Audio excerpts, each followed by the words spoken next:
The following program, Live and Learn, is made possible by Aging Partners. Find out more on their website. Hi everyone.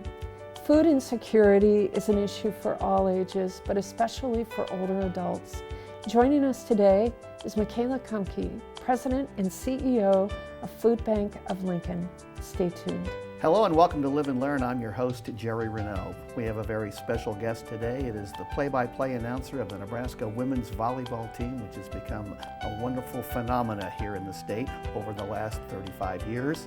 You don't want to miss it. The D-Day invasion of German-held France occurred on June the 6th, 1944.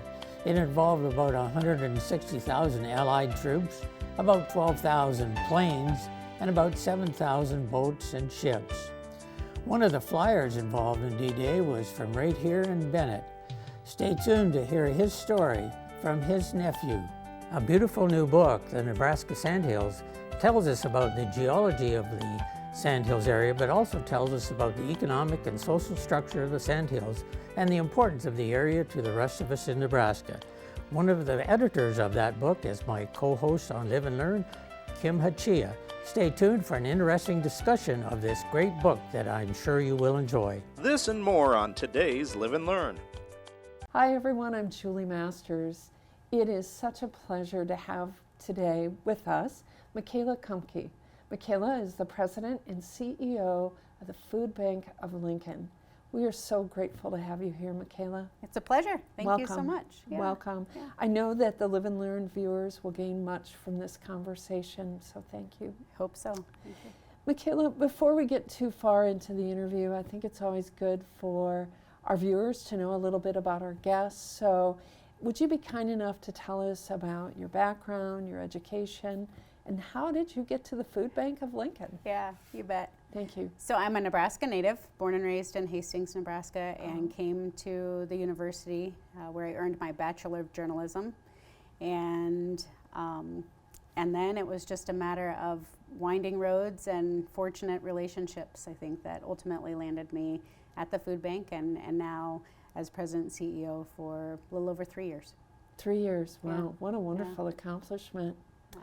So when we think about gerontological research, a term that really has been coming to the surface in quite a few articles is this concept of food insecurity. Could you talk about what food insecurity means and how that impacts the older population? You bet, Julie. Okay, so food insecurity is a USDA, Department of Ag term, right? And what it means is that people lack consistent and reliable access to lead active and healthy lives. And that to me has always been like, okay, that's a very standard definition, but what does it really mean? It means people don't have enough to close the gaps between different meals, right?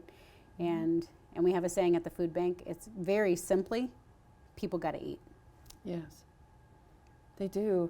And I think sometimes we might think of children, we might think of young adults, but a group that may be a little invisible in the conversation is older people. And so thinking about older people, what are some of the reasons older people face hunger? When we think about the older population, first of all, it's that we're living longer, right? Which is a good thing, but there are also complications to that. Chronic health conditions creep up, and the cost of medicine and health care, that's no small receipt. Right. We think about transportation problems that folks might have, accessing, getting to the grocery store to get healthy food, or getting to a food bank or some other outlet, so that transportation piece is a barrier.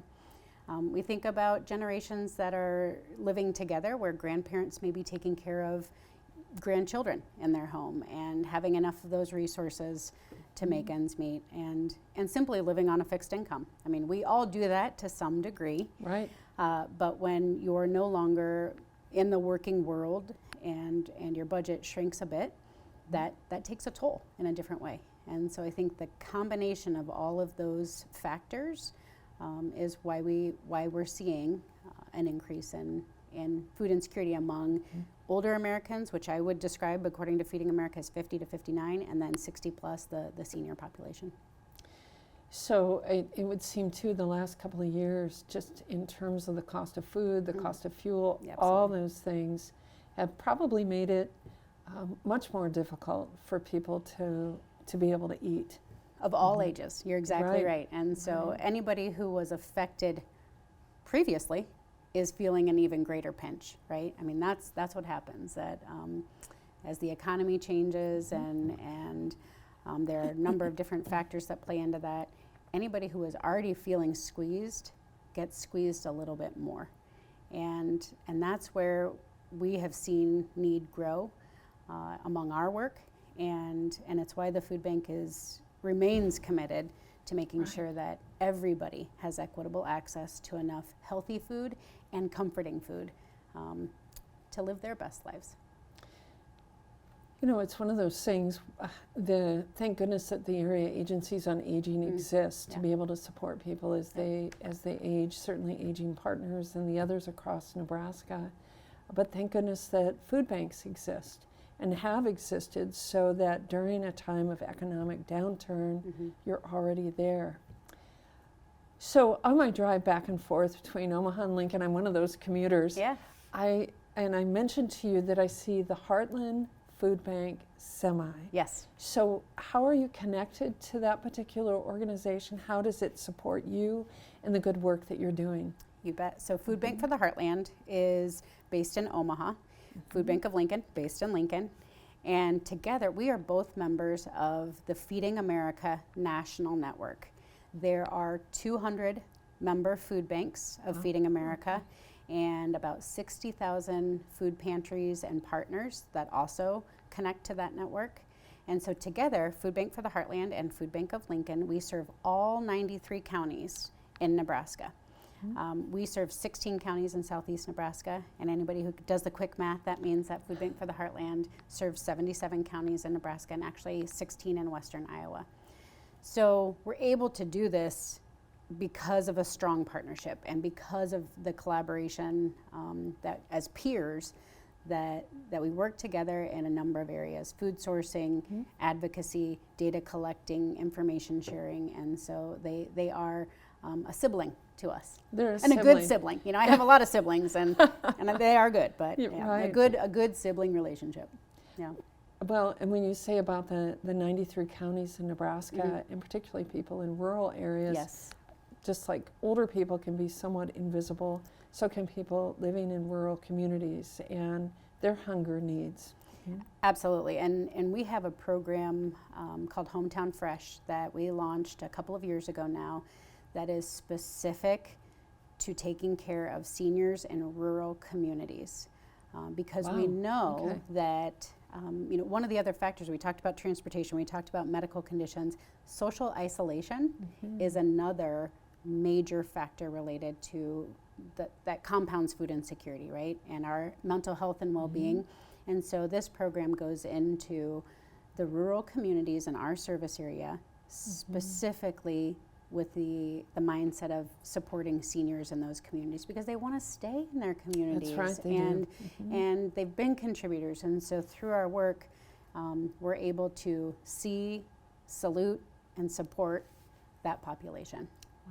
That's powerful.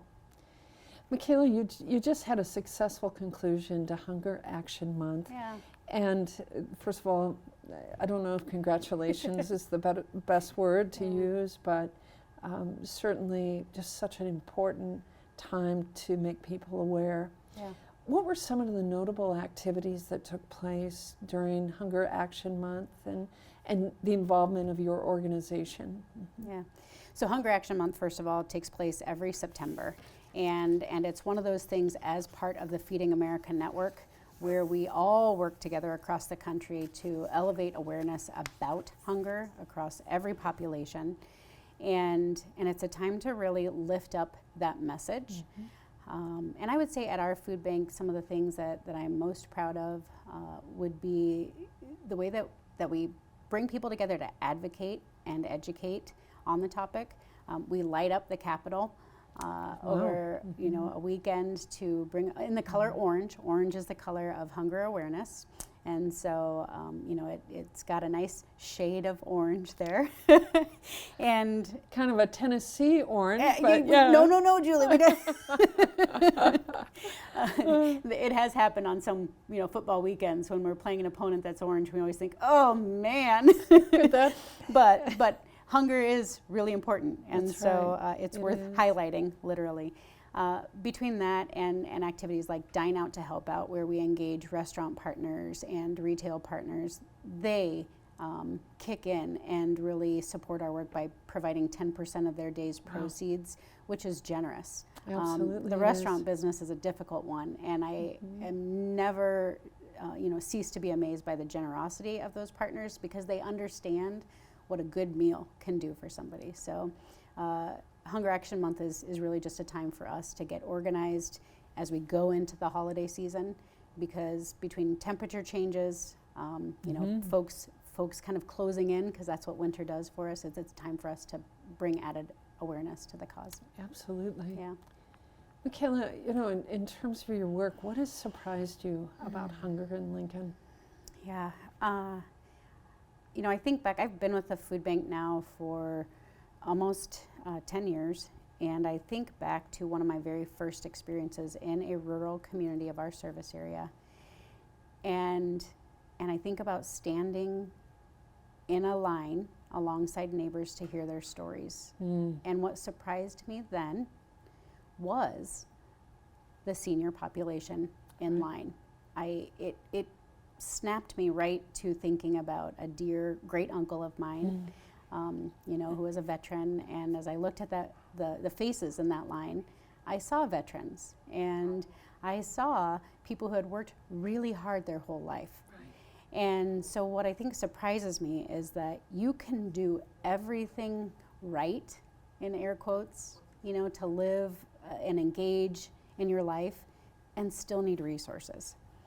And so I'm surprised by that initially, and then surprised by the stigma, unfortunately. I mean, this is kind of one of those that surprises me in a, ooh, that hurts way, that we sometimes lack demonstrating compassion. We, as a society, sometimes lack demonstrating compassion for people who have struggled or are struggling. And I think some of that is associated with just the misconception that could never be me, when the truth is we're all really one really significant incident away from a life where we may need to ask for help and stand in a food line. And I think it's powerful. You're part of the Age Friendly Initiative, supporting the work of Aging Partners and Randy, and that, just what you've said, is about changing the narrative, isn't it? It is. It is. And I was so happy when Randy reached out and invited me to participate in that conversation. I think it's a place where the food bank needs to be present. Here in Nebraska, we're seeing the aging population have greater and greater food insecurity. Compared to the U.S. average, our 60-plus population, we have about 4.5% is facing food insecurity, compared to 8.7% nationally. But here's where it switches, Julie. In the 50 to 59 age group, Nebraska has a 13% food insecurity rate, compared to an 11.9% average in the country. Wow. And so we think about that 50 to 59 age group, it won't be long before they move into the 60 plus, right? And if we're not facing these serious issues in a collaborative, honest, fearless way, that issue becomes bigger and more challenging. And so I want the food bank, and my colleagues understand this too. We want to do what we can to reduce the long-term effect. I think of the wisdom of recognizing that aging is a process, and it doesn't start at 60, but at 50, it's leading into that. So, Michaella, we really could visit all day about the issues surrounding hunger and the importance of your work. So as we come to an end, question that's asked of everyone, what brings you hope? I see hope in my colleagues. I talk about my team a lot because they earn it. It is a determined group. And then I think about the passion that grows because of the volunteers that come in to support our work. So between the determination, the passion, and then more personally, I get hope from my nieces and nephews and the conversations that I have with them in just their goodness and their spirit of justice. I'm seeing that in some of my nieces and nephews, and I think we're gonna be okay. This is always gonna be a messy existence for us, every one of us. That's right. But I'm not a person who loses hope generally, so I keep looking for it. Well, Michaella, you certainly have given us hope in terms of knowing of your leadership and your commitment to making a difference in terms of hunger. So thank you so much for being part of our program today on Live and Learn. And to our viewers, remember, it's never too late to live and learn. At the net, controlled by Texas. Bumps that left. Sarame, the big swing. Controlled by the Husker Dig. Nebraska's going to get a swing. Outside. Kelsey Bean. Off the block and out. They did it! Nebraska national champion! There you see a nice quick shot of the Nebraska women's volleyball team with some play-by-play of today's guest. Hello everyone and welcome to Live and Learn. I am your host, Jerry Renaud. Nebraska women's volleyball has become an interesting phenomena over the last several years, probably the last 20 years or so, winning national championships and selling out every home game.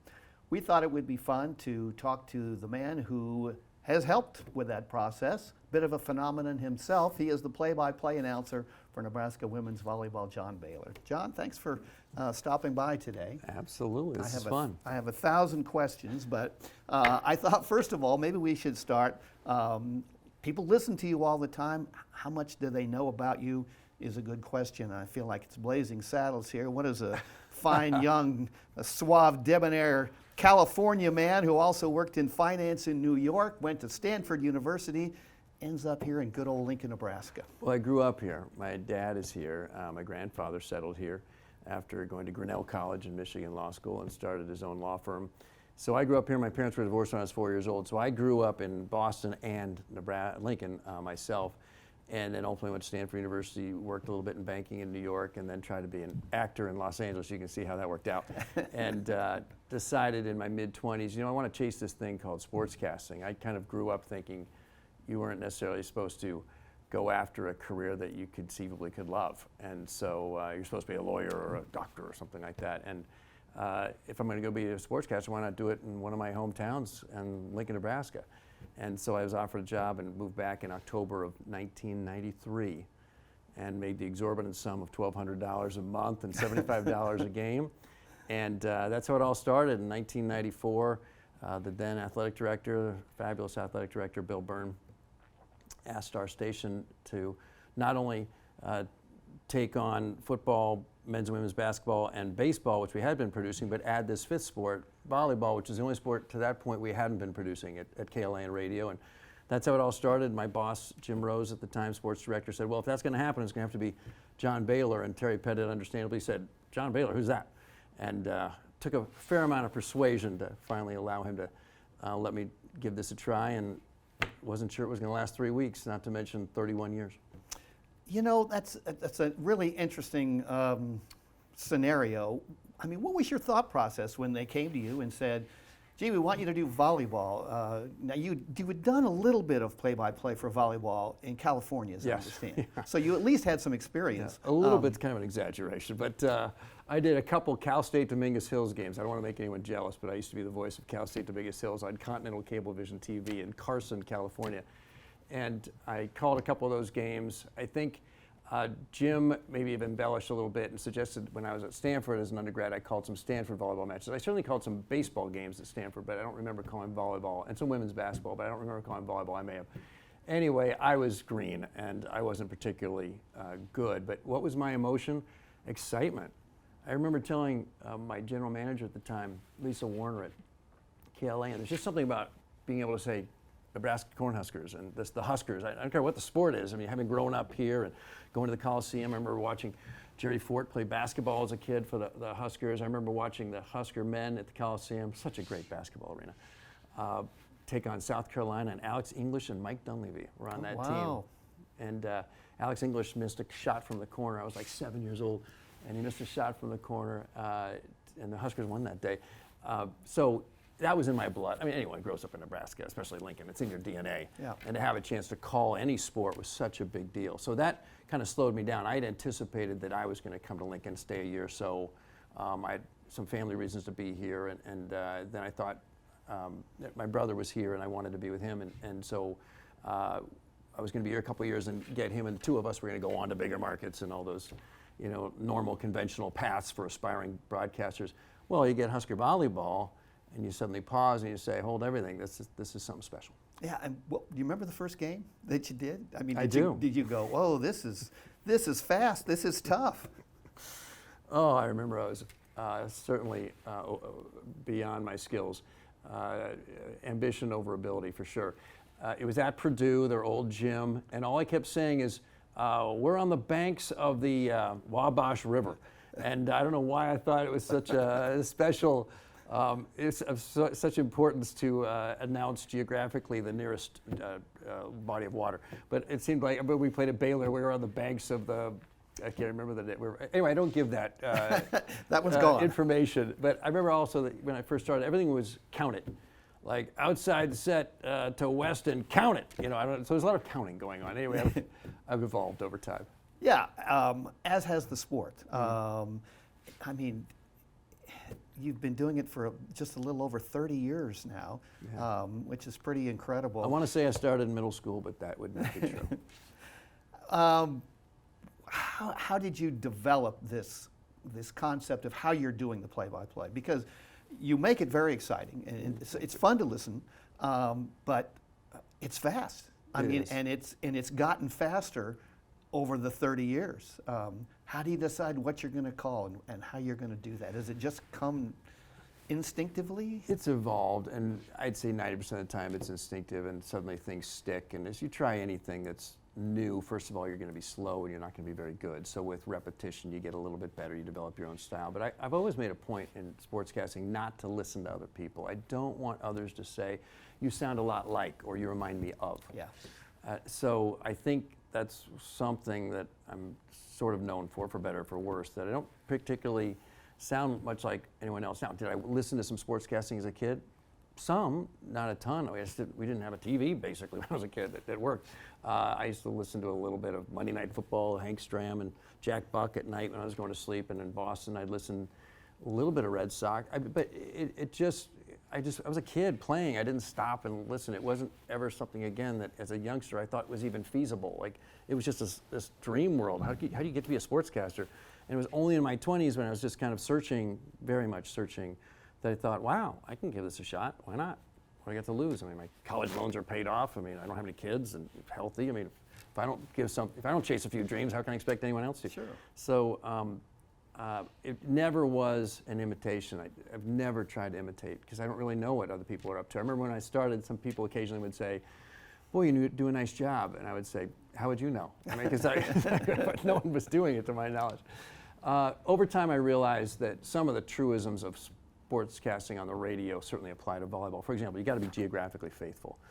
If you're calling baseball, unless it's ground ball to Jeter, I got to know ground ball to the left side, third baseman's got it, Anderson fires across the infield. Right. You got to be geographically faithful. One reason hockey is such a tough sport to call on the radio is how can you be geographically, I mean, it's just so tough to picture. You got to be geographically faithful if you want your audience to be able to picture it. So I realized, set left, set right, outside set, behind set. So there's a sense of where the ball is, and that's really important. And the other thing I'll just share is that, again, to assist the listener's ability to picture what's happening, whenever the ball travels over the net, you announce the team that currently possesses the ball. Oh, yeah, so good. Huskers have it, quick attack, Andy Jackson, Doug.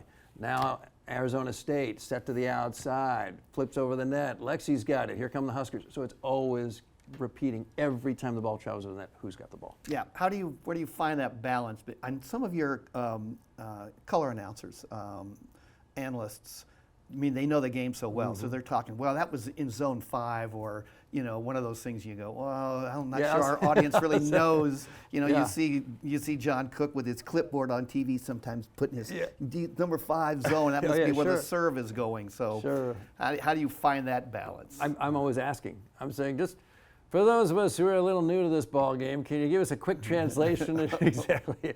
Can you give us a Lauren Cook to English translation of that? Just because they go into volleyball jargon, obviously, and most of us haven't played. Right.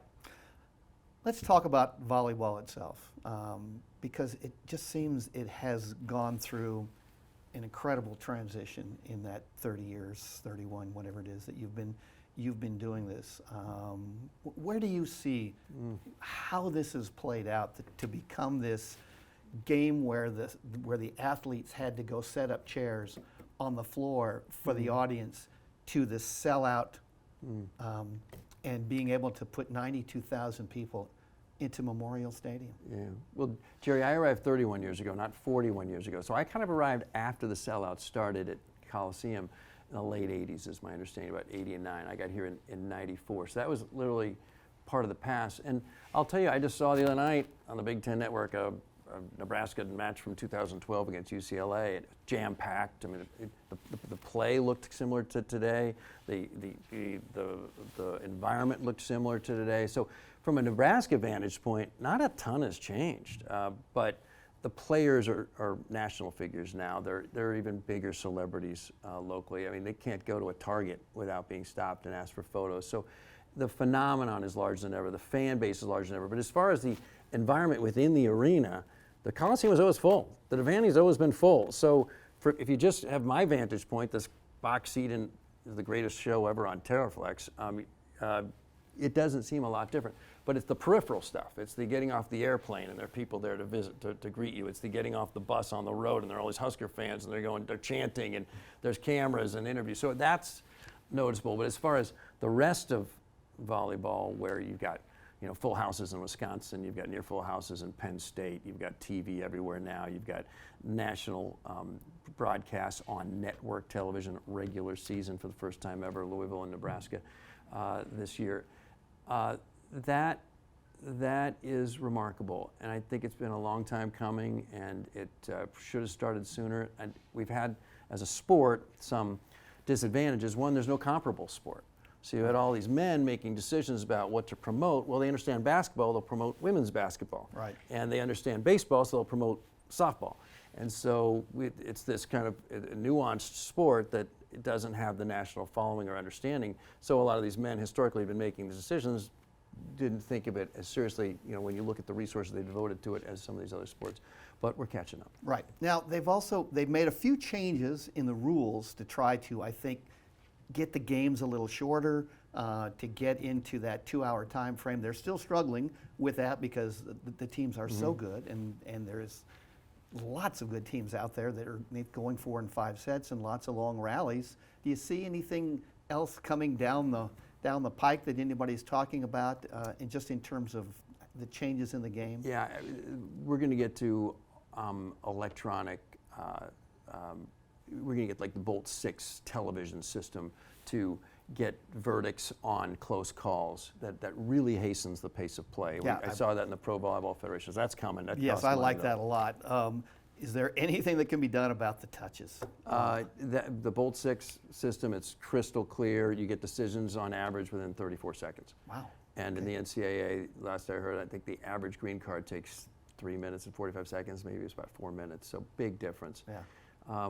Beyond that, the break between sets 2 and 3 has gone from 10 to 5 minutes. Right, yeah. The commercial breaks, I should say the timeouts. Yes. You can't shorten a whole lot because you got to get in those Sure. commercials. Oh, yeah. But that is another disadvantage. Softball is a nice little package in 2 hours. Volleyball, Yeah. you never know. Right. I mean, if it fits within 2 hours, then it's kind of a lopsided sweep. Right. It goes 5, fabulous drama, but it can extend beyond the time period that television wants. Before we run out of time, and I can't believe it has gone this quickly, let's talk about this year's team.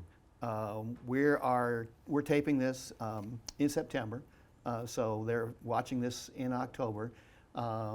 This team has incredible expectations.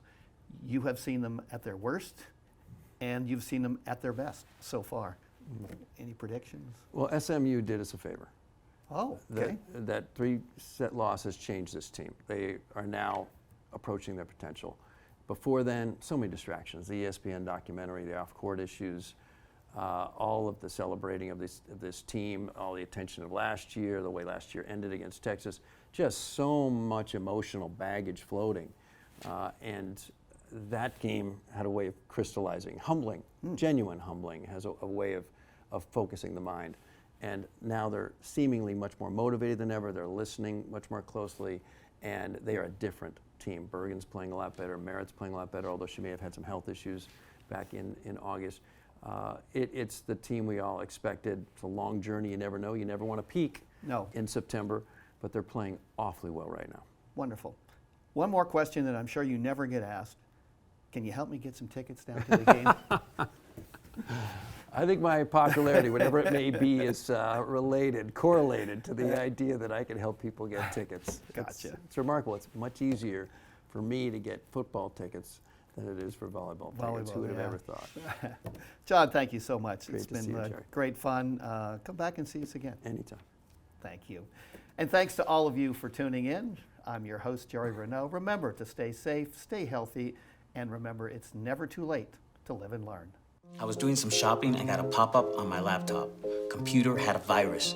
So I called the number on the page, and the guy on the phone wants to take control of my screen to sort it out.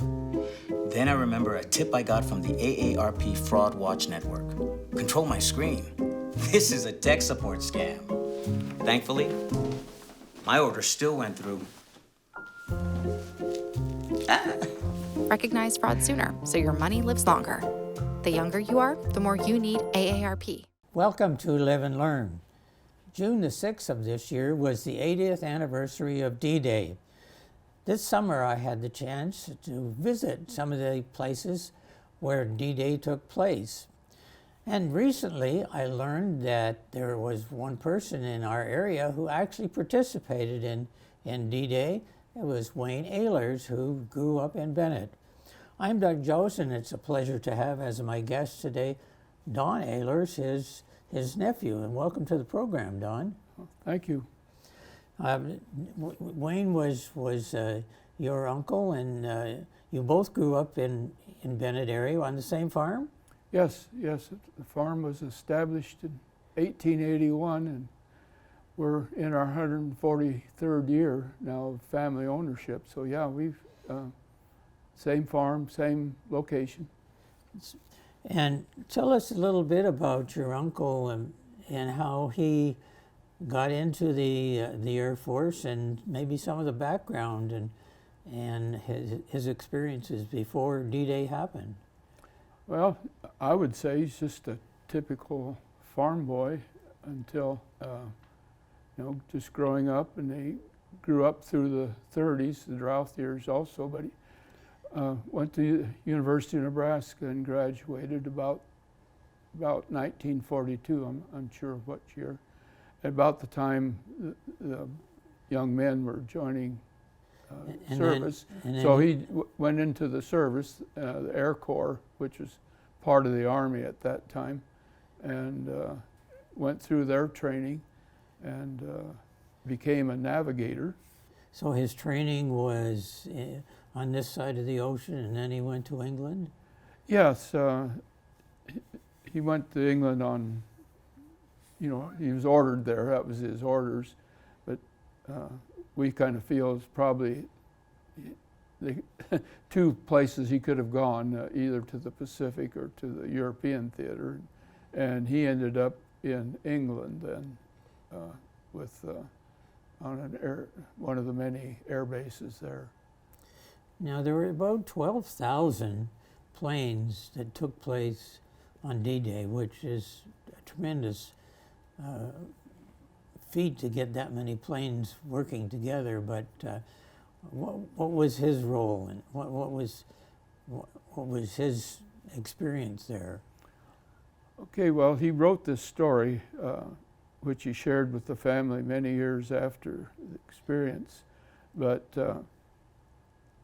upon arriving at England, they just, were in a training mode, and and they had suspicion that there was something big going to happen.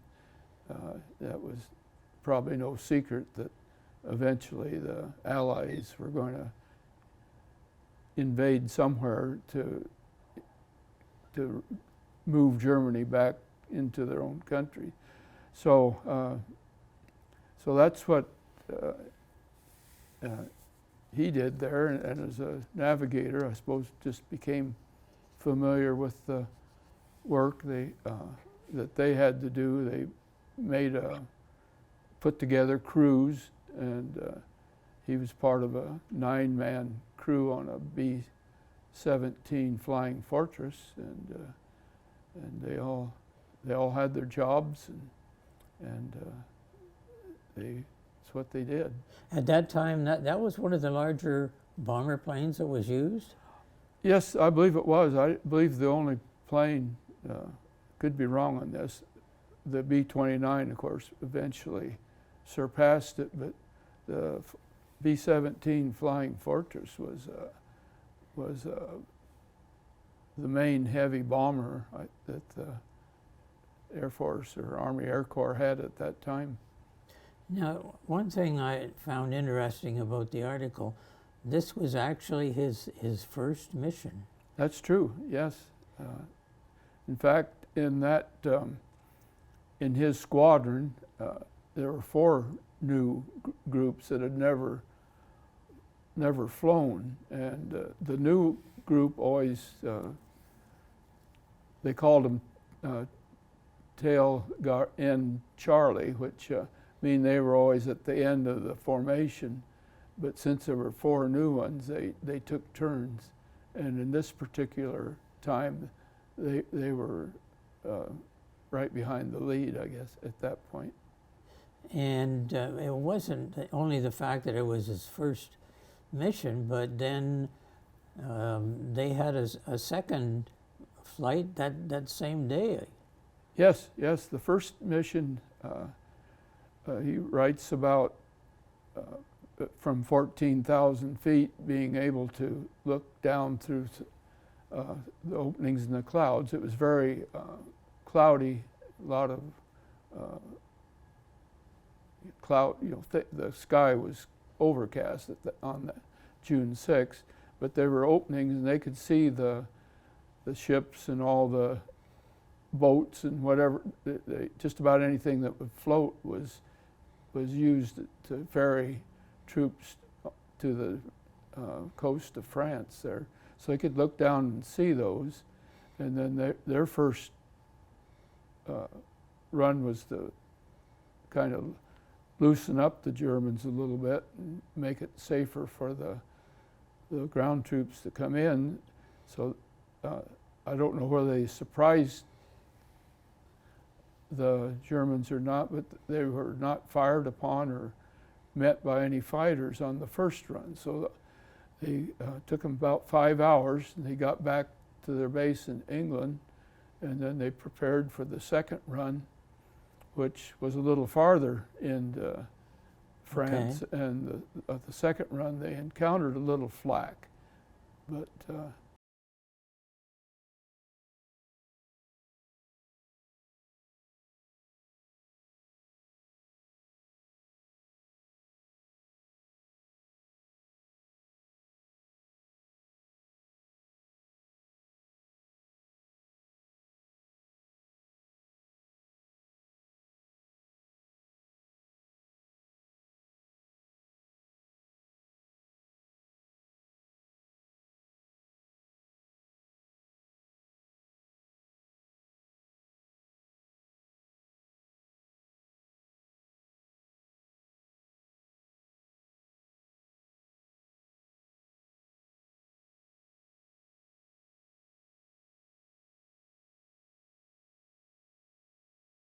Memorials is the sandstone memorial, which describes that this is where the forces landed, and on June the 6th of 1944. And I think a key word here is they liberated Europe, and so that's standing near the beach. And then the other is the memorials that are now there on the beach, where your uncle was flying. So they've made a really a memorial that I think is very outstanding of what happened on that day. Let's talk a little bit more of Wayne's experiences. This was D-Day, but as we mentioned, it was his first mission, but then he went on and had quite a distinguished career after that during the war. Yes, he flew a total of 30 missions, and one of them that stood out, he pointed out in another article that I have in my possession, that on the 24th mission they flew, their target was a synthetic fuel plant in Germany, in the interior of Germany. And they successfully reached their target and dropped their bombs, but then they got into heavy flak, and their plane was pretty heavily damaged. So they ended up with two engines, one completely that ran well, and the other one had an oil leak and it was about half power. And their goal was to get that plane back to friendly territory. They were still deep in Germany, so they were when they went in, they were the lead plane. They had to give up their lead position, and then to survive, they had to throw just about anything that wasn't necessary for flying out off the plane. So they threw machine guns, ammunition, flak jackets, and even their parachutes, because 4 of them were injured badly enough they couldn't have parachuted. So their destiny was determined. What they'd go together.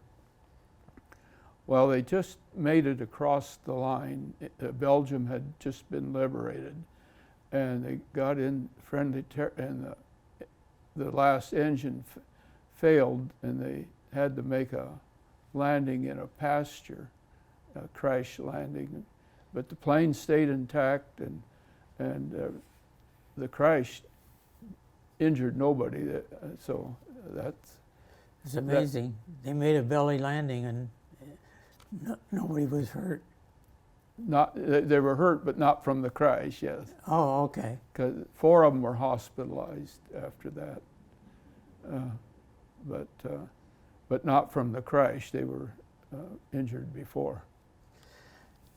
In summary, I just want to show you some of the pictures of the cemetery, which is part of that whole Normandy area, and it's a very amazing and peaceful area to see that, but it's also very emotional to know what happened that day. So we had, while we were there, our group viewed the cemetery, and we also, there were 3 veterans in our group, and they laid a wreath in the memorial. So as part of the Normandy area, that's also something that I think is very emotional to be there and to understand what happened. And any other recollections, Don, that your uncle of his experiences overall? Well, that we've just kind of glossed over what his experience on D-Day and then on through his career, but then after his time in the service, he obtained a master's degree and then worked for the Army Corps of Engineers for the rest of his working career. Don, it's really been interesting, and I thank you for sharing experience with us of your uncle. And as we think about our veterans on Veterans Day this November, think of what happened and what bravery these soldiers had to free us for the freedom that we have today, because that was a major effort, not only involving aircraft, but about 7,000 boats and ships altogether, as well as the soldiers themselves. So when you think about Veterans Day, think about some of the experience that happened in D-Day. Again, Don, thanks for sharing those with us and being with us today. My pleasure. Remember, it's never too late to live and learn about the experiences that our soldiers had to give us the freedom that we have today. So, I'm playing with the dog, and I get this robocall from the Social Security Administration saying my card had been suspended and I had to call them back immediately. And that's when I remembered a tip from the AARP Fraud Watch Network. Random robocall? This is a Social Security scam. Recognize fraud sooner, Robots. so your money lives longer. The younger you are, the more you need AARP. Welcome to Live and Learn. Like a rumpled wool blanket, the Nebraska Sandhills spreads over 20,000 square miles of north-central Nebraska. This is how photographer Michael Roseberg describes the Sandhills. I'm Doug Jost, your host, and it's a real pleasure today to interview my co-host, Kim Hachiya, who is an editor of this book, a new book on the Sandhills. And first of all, Kim, tell us a little bit about how this came about. I mean, there are other books on the Sandhills, and how did this particular book come about? Well, it's my understanding that Mike Forsberg, who is the photographer of the picture behind us, and Mike Boehm, who's the Vice Chancellor for the Institute of Agriculture and Natural Resources at the University of Nebraska-Lincoln, have been talking about doing some sort of a book about the Sandhills for a number of years. And then they kind of together decided maybe to do something that would come out in time to recognize the 50th anniversary of the founding of INR, which was in 1973. And we missed the deadline by about 6 months because of COVID, but we did start working on it in about 2019, and it became sort of a COVID project. And it was pretty fun. We had, there's about 41 essays, 60 different contributors, there's photographers, all sorts of different people. So it was fun to be part of the project and work on that. You know, there was a book called the Sandhills Atlas, I think, and it was first published in 1989, and it was edited by Ann Bleed and I'm blanking on his name, but Charlie Flowerday, and it was very of its time and also super scientific because it was an atlas, and we wanted it to be more lay audience oriented, and by ditching the idea of an atlas, then it gave us a lot of freedom to do different things. Well, we need to show the book a little bit for sure. But looking through the book, it seems to me there was a real effort to recognize the indigenous history of the Sandhills and what that means for us today. Yes, although in the original Sandhills Atlas there was a chapter about indigenous people, in the ensuing 30, 40 years, there's been more research and more, so it is hard though, because a lot of the sort of artifacts and stuff have been lost to the moving sand, and so that was difficult. But we have an author from Colorado who is a Pawnee, and he wrote a really interesting essay about what the Sandhills meant in Pawnee life. We also had an author who wrote about Mari Sandoz and her investigations into Pawnee massacre of the Cheyenne, or the Cheyenne massacre of the Pawnee. I don't quite remember which was which. But she had done a lot of research on that, and so we did, we had a piece on that, and just some pieces from the Historical Society talking about what's been learned about Native populations in their, when they lived and worked in the Sandhills. You've mentioned a number of essays, and you've sort of given us an indication of the breadth of this, but how did you get all these people pulled together, all these various segments? Well, when we started, you know, we used sort of a little bit the original framework of the land, the people, and then we start talking about people, two people at the university, about who do you think we should have contribute this? Who should talk about the geology? Who should talk about the geography?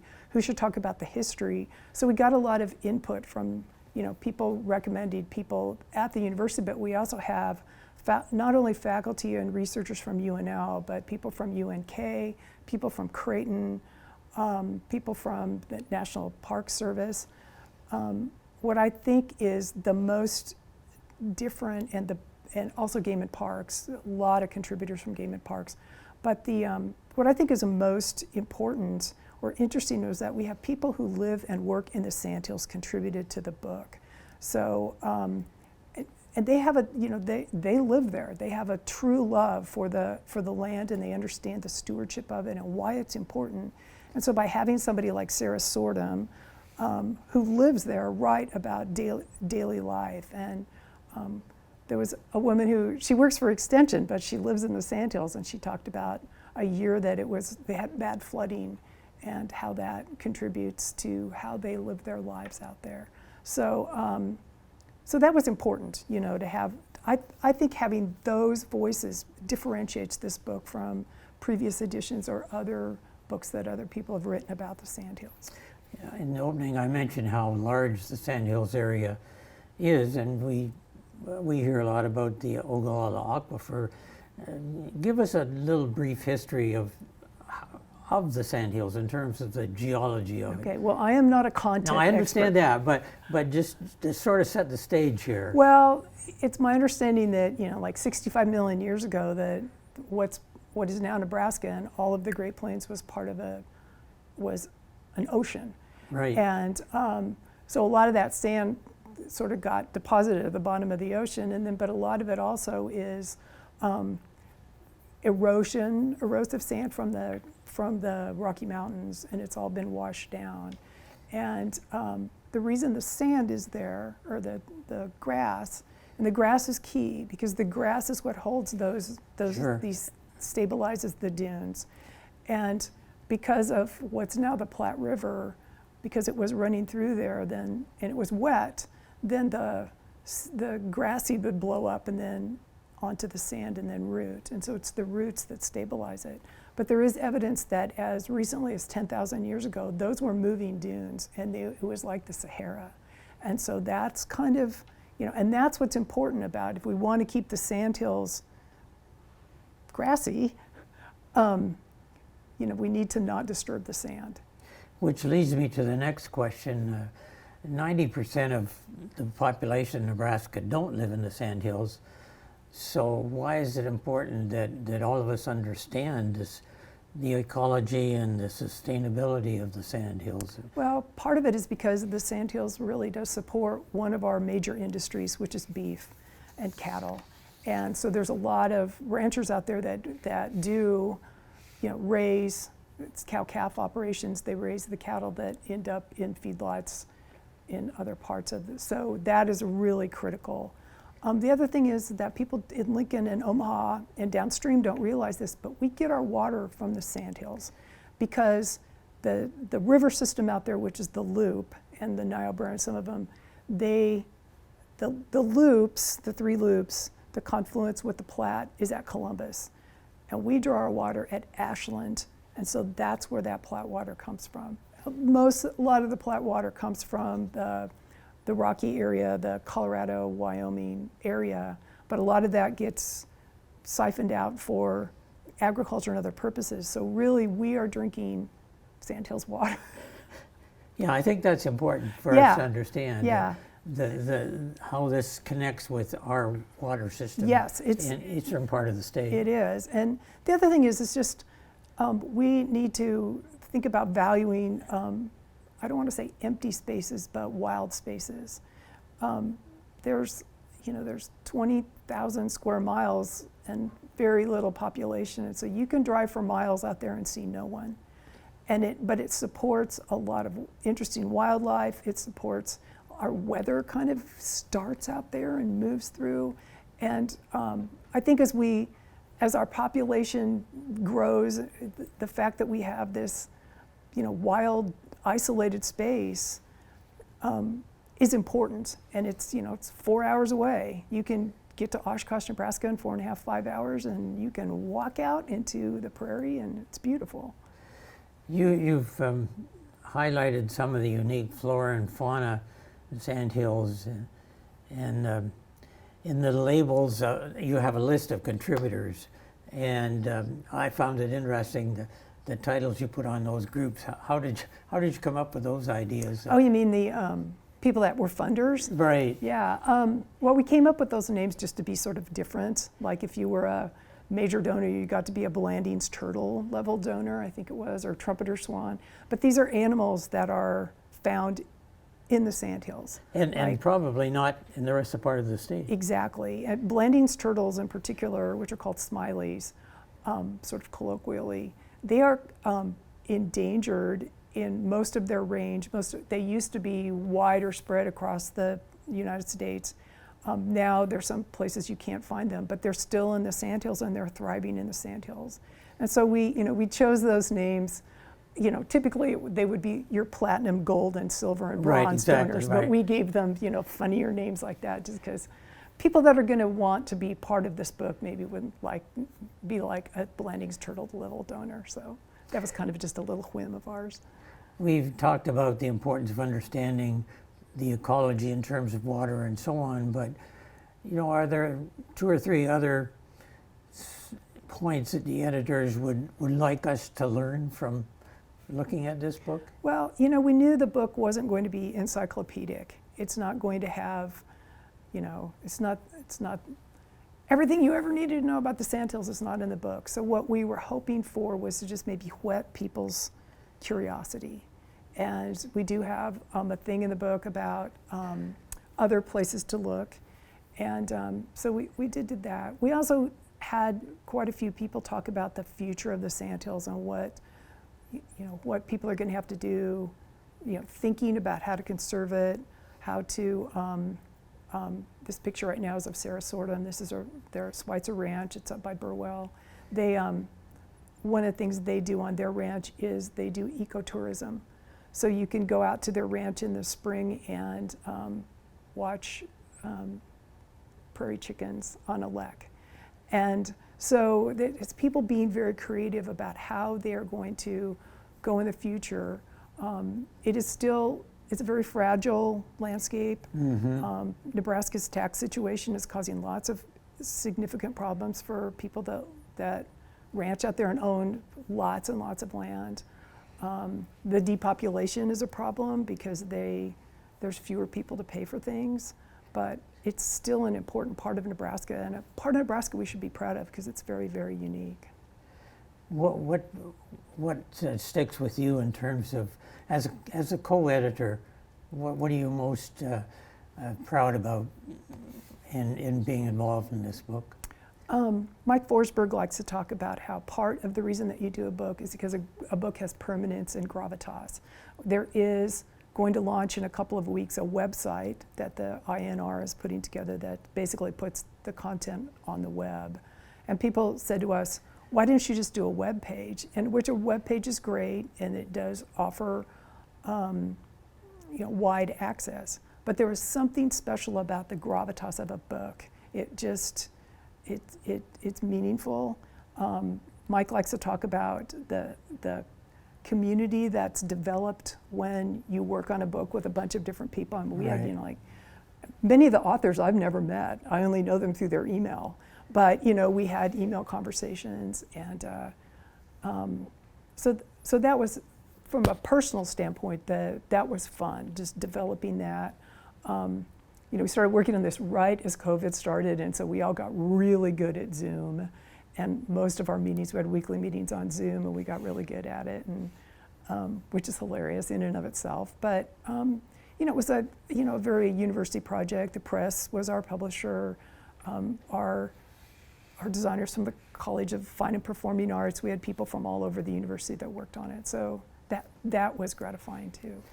Kim, thanks a lot, and congratulations to you and your co-editors in putting this together, and thanks for sharing your insights with us today. Thanks. It's an important book, and I hope lots of people will get it and look through it. It's very comprehensive and tells a good story. So thanks a lot. Thank you. Remember, it's never too late to live and learn about the Sandhills and the importance to the rest of us in Nebraska.